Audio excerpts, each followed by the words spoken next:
It starts with a sound, not a loud one, something subtle.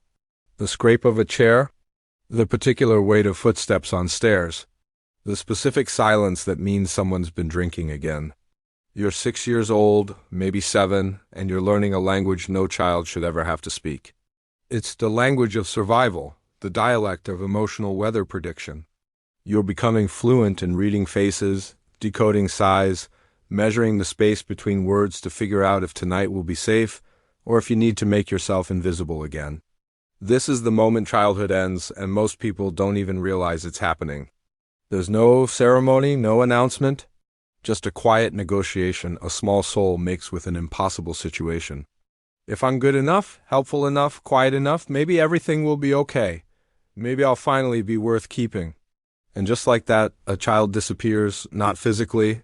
They're still there, sitting at the dinner table, going to school, smiling in photographs. But psychologically, emotionally, something fundamental shifts. They stop being a child and start becoming a tiny adult and emotional support animal for the people who are supposed to be supporting them. The world has a name for this. Psychologists call it parentification. It's what happens when the roles reverse, when children become caregivers, when a developing mind is forced to handle complexities it has no business managing. But let's call it what it really feels like. It's theft. The quiet robbery of innocence, the invisible amputation of a developmental stage you can never get back. And here's the cruelest part. Everyone applauds you for it. You're so mature for your age, such an old soul. So responsible, so strong, so capable. These aren't compliments. They're evidence of a crime scene no one's investigating. Because what they're really saying is, we can see you've stopped being a child, and we're grateful because it makes our lives easier. What's actually happening in your brain during this time is nothing short of biological betrayal. When you're young, your nervous system is supposed to learn that the world is safe, that adults are reliable, that your needs matter. But when the people meant to regulate your emotions can't even regulate their own, your brain makes a devastating adaptation. It realizes that attachment, the biological need to belong, is in direct conflict with authenticity, the ability to be yourself. And in that impossible choice, authenticity loses every single time. Because you can survive without being yourself, but you cannot survive without connection. So you learn? You learn that your feelings are inconvenient. You learn that your needs are burdensome. You learn that love isn't something freely given. It's something you earn by being useful, by being easy, by disappearing just enough to make room for everyone else's chaos. Your brain gets rewired in real time. The amygdala, your fear center, becomes overdeveloped, hyperactive, constantly scanning for danger even when there is none.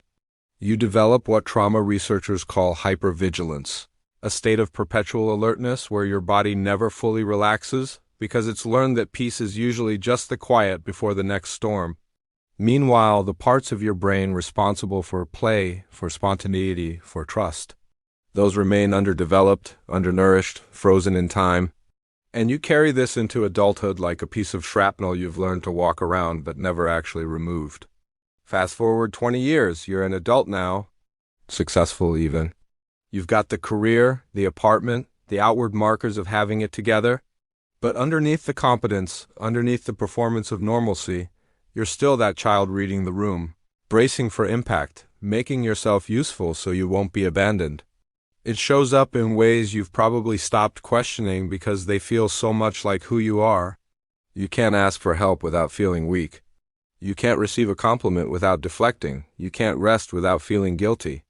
You've become allergic to your own needs, fluent in everyone else's, and exhausted in a way sleep never fixes. You enter relationships and immediately start performing. You become the fixer, the therapist, the one who always has it together. And people love you for it.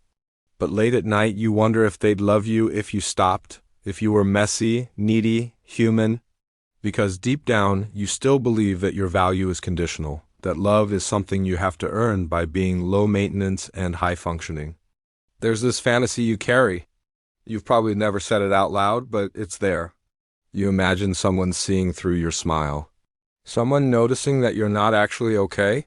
Someone saying, you don't have to be strong right now, I've got you. But no one ever does because you've gotten too convincing. You've perfected the art of fine when fine is just another word for I'm still surviving the thing I survived years ago. This is the hidden cost of growing up too fast. Not just what you lost then, but what you're still losing now. The relationships where you can't fully let anyone in. The opportunities you don't take because you're terrified of being exposed as someone who doesn't have it all figured out. The chronic exhaustion of maintaining a version of yourself that was never supposed to be permanent. And here's what makes it so difficult to heal. That child you were, the one who learned to read moods and manage emotions and stay small, they're not gone. They're not healed by time or distance or achievement.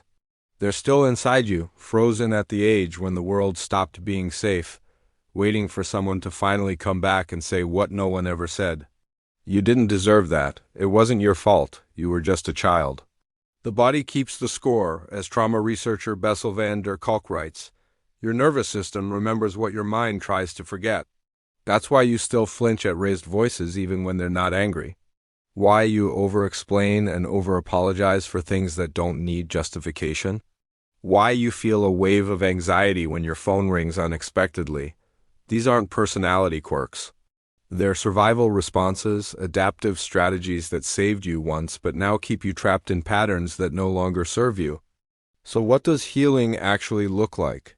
It doesn't start with positive thinking or productivity hacks or pretending the past doesn't matter. It starts with the truth.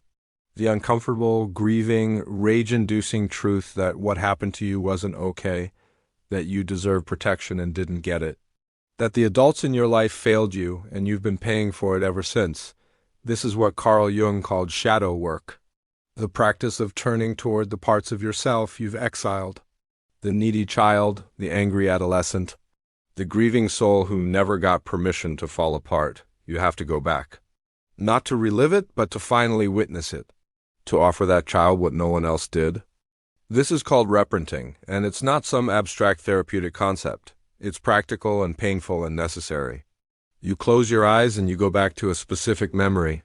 Maybe you're 8 years old, sitting on the stairs, listening to your parents scream. What did that child need? To be held? To be told it wasn't their fault? To hear someone say, "You're safe now, I won't let anything hurt you"? Whatever they needed, you give it to them now. Not because it changes the past, but because it changes how that memory lives inside you. You become the adult that child needed. You offer yourself the compassion no one else had the capacity to give. And then you grieve. You let yourself mourn what was taken, the birthday parties that felt empty, the achievements no one celebrated, the nights you cried alone.